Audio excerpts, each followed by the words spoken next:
Kebakaran menimpa sebuah rumah di perumahan Gria Asri Kejuden Depok, Kabupaten Cirebon. Kepulan asap pekat membumbung dari bagian belakang hingga membuat warga sekitar panik dan mendobrak pintu depan. Petugas pemadam kebakaran mengerahkan 2 unit kendaraan pemadam untuk memadamkan api yang membakar kamar dan atap rumah. Namun warga yang memadamkan api dengan alat seadanya terkejut mendapati pria tergeletak berdarah di dapur, sedangkan bayi lemas di kamarnya dalam rumah yang terkunci. Warga langsung mengevakuasi ke rumah sakit, namun nyawanya tak tertolong dan tewas dalam perjalanan. Sudah terkapar aja. Yang bapaknya? Bapaknya. Kalau yang anaknya juga kemungkinan sebelumnya langsung sempat dilarikan gitu kan. Kalau lukanya sih adanya ada di dada gitu kan ya. Tapi saya juga kurang tahu itu apa gitu kan ya. Tapi berdarah itu, Pak? Iya, ada bercak darah deh di celana gitu. Petugas identifikasi dari Inafis Satreskrim Polres Cirebon melakukan olah tempat kejadian perkara, termasuk memeriksa keterangan sejumlah saksi. Polisi membawa jenazah kedua korban ke Rumah Sakit Bayangkara Losari Indramayu untuk dilakukan otopsi guna memastikan penyebab kematiannya. Sementara saat kejadian, istri korban tengah menunggu anak pertamanya di sekolah. Dalam penyelidikan ini kita tetap mengedepankan proses scientific investigation, sehingga nanti untuk hasilnya sendiri akan kita simpulkan secepatnya untuk menginformasikan kepada seluruh masyarakat dan warga setempat. Untuk informasi itu ada luka, ya, bagaimana itu? Ya, nanti itu dalam proses ini autopsi ya, apakah ada luka atau segala macam. Polisi masih melakukan penyelidikan terkait kasus kebakaran yang mengakibatkan 2 korban jiwa dengan menunggu hasil otopsi dan pendalaman keterangan saksi. Dari Cirebon, Jawa Barat, To Iskandar, iNews melaporkan.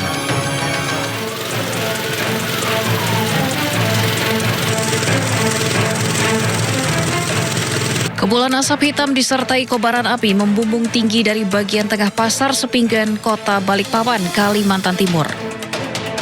Dalam waktu singkat, api menjalar ke deretan kios dan menghanguskan puluhan tempat usaha. Seorang pedagang sempat mencari alat pemadam api ringan, namun saat kembali kobaran api sudah tak dapat lagi dikendalikan. Proses pemadaman yang dilakukan petugas damkar juga sempat terkendala akses jalan yang padat. Itu dari belakang saya cari kok ada asap ini, kirain orang bakar itu rak telur, lama-lama kok ada rasa bau karet. Saya periksa lah, ternyata sudah ada api sudah di atas plafon, di tepatnya di penjual es batu kulkas itu. Kendala karena masyarakat ya, karena satu sisi menyelamatkan barang-barang dia di pasar, ditambah akses untuk masuk itu cukup sulit ya, karena banyaknya kabel-kabel bentang ya. Petugas kepolisian melakukan olah TKP memastikan penyebab pasti kebakaran. Tidak ada korban jiwa dalam peristiwa ini, namun puluhan pedagang yang kehilangan tempat usahanya merugi hingga miliaran rupiah. Dari Balikpapan, Kalimantan Timur, Ardi Wirya, iNews melaporkan.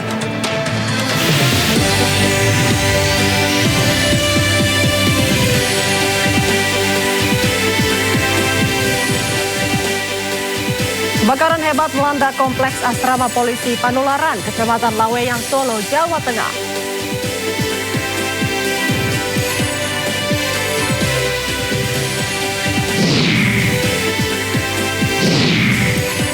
Geledah rumah ex-Jampisus Febri, penyidik Kejagung bawa sejumlah kotak kontainer yang diduga berisi barang bukti.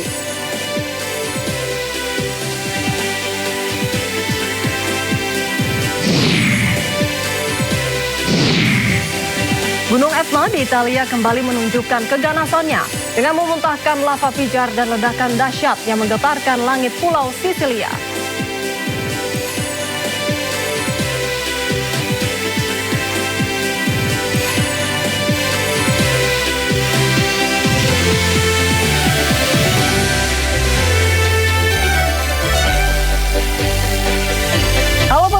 Sindo Malam hadir dengan beragam informasi terkini tanah air serta mancanegara. Bersama saya Syifa Hanifah, inilah Sindo Malam selengkapnya.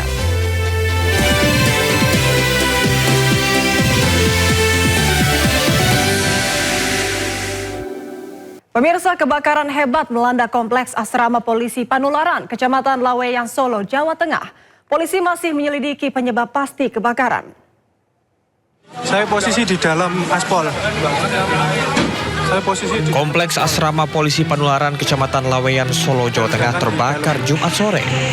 Banyaknya bahan bangunan yang mudah terbakar membuat api kian membesar dan menghanguskan 12 rumah. Petugas pemadam kebakaran terus berupaya menjinakkan si jago merah agar tidak merambat ke bangunan lain. Api padam 2 jam kemudian. Polisi masih menyelidiki penyebab pasti kebakaran. Tidak ada korban jiwa, namun sejumlah warga mengungsi di beberapa lokasi yang disediakan Pemkot Surakarta. Dari Solo, Jawa Tengah, Septiantoro, iNews melaporkan. Kebakaran melanda sebuah hotel mewah di dekat Central Park, Grogol, Petamburan, Jakarta Barat. Dalam video amatir yang direkam warga, kebakaran hanguskan salah satu sisi bagian kanopi lobi hotel. Panel jendela di sisi atas kanopi juga terbakar habis. Menurut warga sekitar, kebakaran terjadi sekitar pukul 8 kurang. Api pertama muncul dari area panel jendela dan percikannya mengenai kanopi. Kebakaran kini sudah padam setelah mobil Dinas Penanggulangan Kebakaran dan Penyelamatan atau Gulkarmat DKI Jakarta dikerahkan ke lokasi. Sementara penyebab kebakaran masih diselidiki. Loh, kok apinya makin gede? Loh. Aksi tawuran antar pelajar terjadi di kawasan Kalideres, Jakarta Barat. Para pelajar ini tawuran menggunakan senjata tajam. Belakangnya ada apartemen, gimana nih?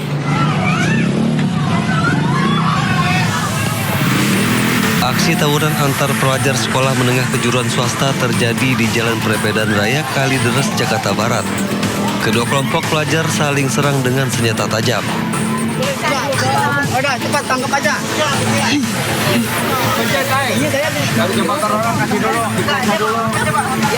Sejumlah warga melerai aksi tawuran yang berlangsung hingga ke tempat pemakaman umum Tegal Alur, Kalideres, Jakarta Barat. Meski aksi tawuran tak berlangsung lama, namun warga berharap polisi melakukan patroli di jam rawan aksi tawuran agar tidak menimbulkan korban jiwa. Dari Jakarta, Miftahul Gani, iNews melaporkan.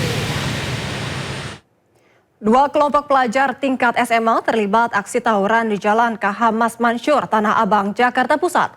Demi melukai lawannya, kedua kubu yang bertikai saling serang menggunakan senjata tajam di badan jalan tanpa memperdulikan banyaknya pengendara yang melintas.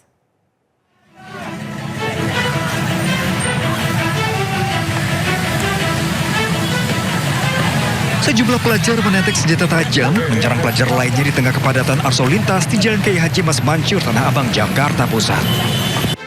Kondisi ini membuat pengendara sempat berhenti lantaran takut jadi korban salah sasaran. 9 pelajar pelaku tawuran diamankan polisi. Dari hasil penelusuran ada 9 pelajar kita amankan. 9 pelajar kita amankan.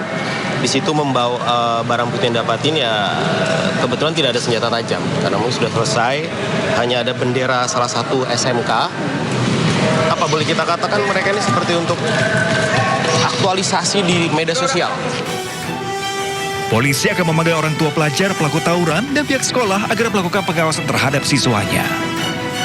Dari Jakarta, Rani Sanjaya, iNews melaporkan.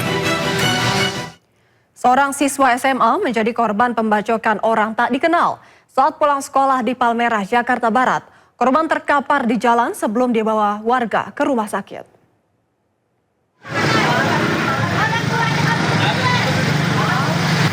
Siswa SMA ini terkapar di Jalan Inspeksi Palmerah, Jakarta Barat. Korban mengalami pendarahan di kepala karena dibacok sejumlah orang yang mengendarai sepeda motor. Aksi pembacokan terhadap korban bermula saat korban berboncengan motor bersama kerabatnya selepas pulang dari sekolah untuk mengantarkan kartu KJP. Tiba-tiba saja, dari arah belakang korban diserang 4 orang tak dikenal yang juga berboncengan sepeda motor. Beruntung korban berhasil diselamatkan karena warga langsung membawa korban ke rumah sakit. Polisi kini memburu pelaku yang identitasnya telah diketahui. Jadi pada hari ini kami bekerja sama dengan unit Reskrim Polsek Palmerah sedang melakukan penyelidikan untuk mengungkap para pelaku yang melakukan pembacokan terhadap siswa tersebut. Sudah teridentifikasi Pak pelakunya? Dalam penyelidikan kami sudah mengantongi identitas dari para pelaku. Polisi yang telah lakukan olah TKP memeriksa rekaman kamera CCTV untuk mengetahui peristiwa sebenarnya dan apa yang menjadi motif penyerangan korban. Dari Jakarta, Miftahul Gani, iNews melaporkan. Pemirsa, seorang calon Bayangkara Taruna Akpol ditemukan meninggal dunia di komplek lingkungan Akpol Semarang, Jawa Tengah. Korban meninggal diduga terjatuh dari lantai 3 gedung. Calon Bayangkara Taruna Akademi Kepolisian meninggal dunia di lingkungan Akpol Semarang, Jawa Tengah. Korban tewas diduga terjatuh dari lantai 3 sebuah gedung saat apel pada Kamis malam. Sebelum dinyatakan meninggal dunia, korban sempat dievakuasi ke Rumah Sakit Bayangkara Semarang. Kini Polda Jawa Tengah masih melakukan penyelidikan dan meminta keterangan rekan seangkatan korban. Sementara jenazah korban masih berada di Rumah Sakit Bayangkara dan akan dibawa ke kampung halamannya di Makassar. Ini petugas kami sedang melakukan penyelidikan, tentu saja dengan menggali keterangan teman-temannya yang menemukan, yang tahu sebelumnya, yang kemudian berinteraksi dengan korban ini sebelumnya.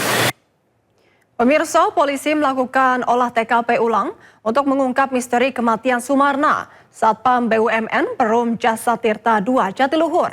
Petugas juga mengerahkan anjing pelacak K9 guna menelusuri jejak pelaku dan korban.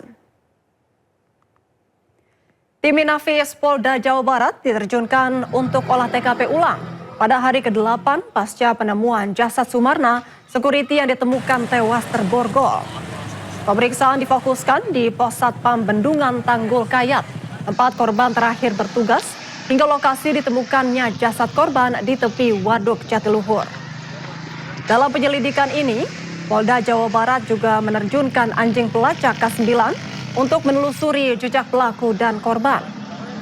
Sementara pihak keluarga berharap polisi segera mengungkap kasus tersebut dan menangkap pelaku. Yang saya lihat masih ada beberapa masyarakat yang ketakutan memberikan informasi.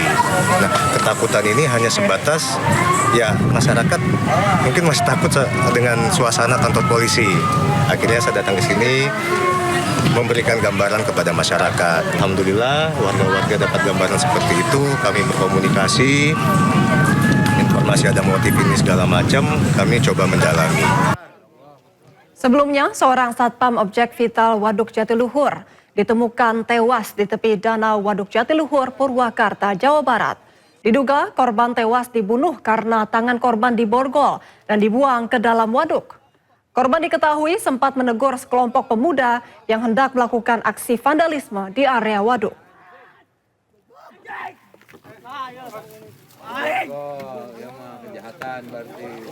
Pembunuhan. Video seorang warga merekam aksi oknum petugas Dinas Perhubungan Kota Bekasi, Jawa Barat duga melakukan pungutan liar kepada sejumlah sopir truk dan pick-up. Korban diperas 1,7 juta hingga 3 juta rupiah. 1.700.000 mah. Kamu jangan keluar dulu. Saya temannya Pak Dizik, Pak Teguh, Pak Zeno Baktiar. Sopir ini diminta 1,7. Kamu sini dulu, kamu yang nangkep truknya kamu. Saya teman Pak Dizik, pulang ini aja 1,7. Ini di sopir.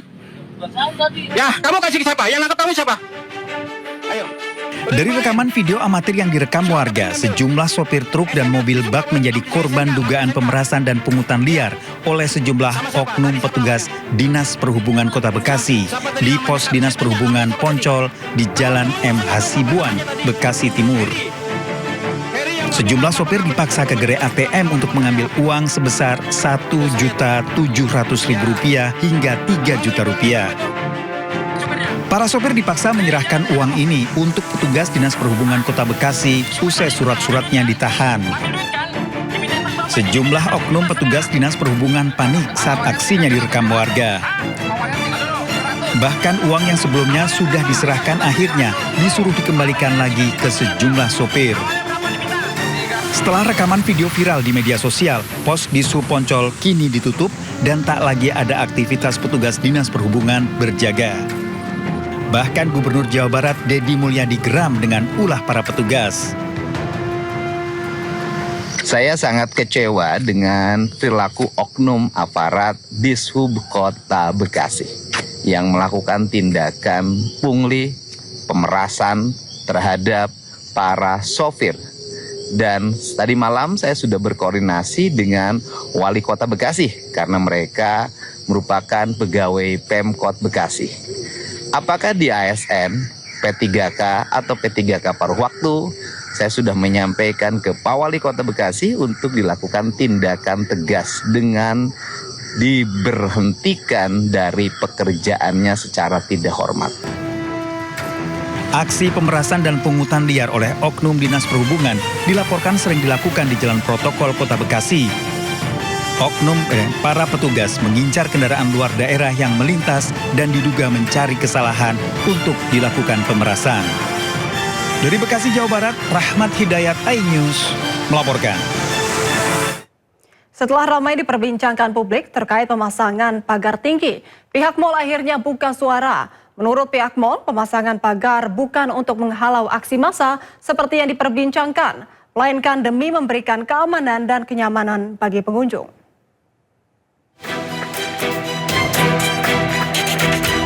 Setelah timbulkan pertanyaan kenapa tiba-tiba sejumlah pusat perbelanjaan atau mal dipasangi pagar tinggi, pihak Pakuwon Group selaku pemilik mal akhirnya angkat suara.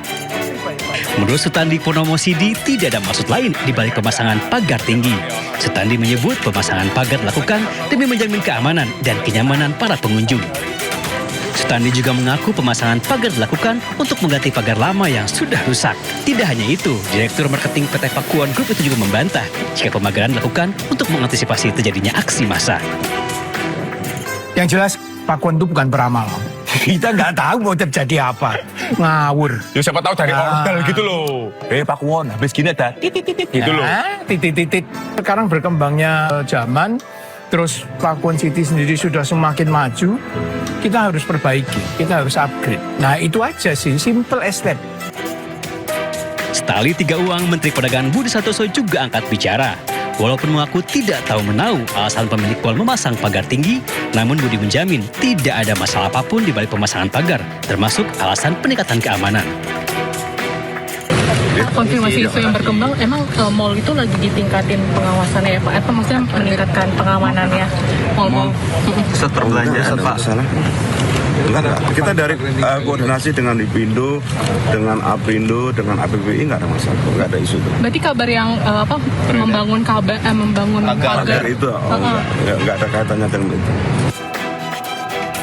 Sebelumnya sejumlah pusat perbelanjaan di Jakarta, Bekasi hingga Surabaya dipasangi pagar setinggi 2,5 meter. Salah satunya Mall Pakuwon Bekasi. Padahal sebelumnya pusat perbelanjaan tersebut tidak dipagari. Warganet pun penasaran dan mengaitkan dengan kondisi ekonomi hingga khawatir akan terjadinya aksi massa. Tim Liputan iNews melaporkan. Menanggapi fenomena mal dipagari, Gubernur DKI Jakarta Pramono Anung meminta pihak mal tidak melakukan tindakan antisipasi yang berlebihan. Sementara penasihat khusus Presiden Bidang Komunikasi Hasan Nasbi meminta publik untuk tidak berspekulasi liar. Yang kedua berkaitan dengan pemasangan pagar, saya juga mengamati mungkin bagian dari kekhawatiran, tetapi nanti pada saatnya pasti saya akan minta untuk pagar-pagar itu dilepas kembali.